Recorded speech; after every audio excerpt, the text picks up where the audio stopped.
that character is a very specific character. I mean, the way he wears his glasses, the way he talks, there's something very eerie and slimy about him, but at the same time you like him. Yeah. So, I mean, all those things, they're you bringing them in preparation, you have an idea of this kind of Sometimes person. you do, you have a graph of the character. You know, what I liked about the character was his unfolding. You know, first he appears as an uncouth bastard. You know, but slowly, you know, you see his inner world. So that's what I loved about that character. You know. The opposite of that has been something like Mighty Heart, where you played a Pakistani ISI agent, and you researched. It was a thoroughly researched film. You did a lot of personal research. The producers and directors did a lot of research. Given that, what is your insight? Because you probably know more about how Pakistan intelligence works than most of us. What is your insight with what is going on in the world right now?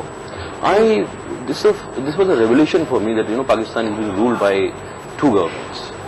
You know, like one is intelligence and one is the other government.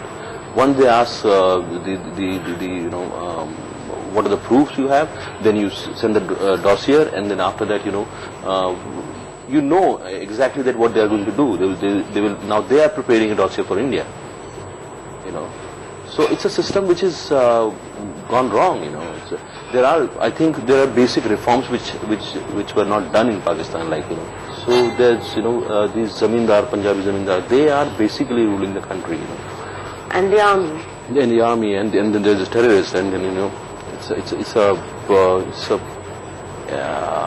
frightening situation. You know, are you personally religious?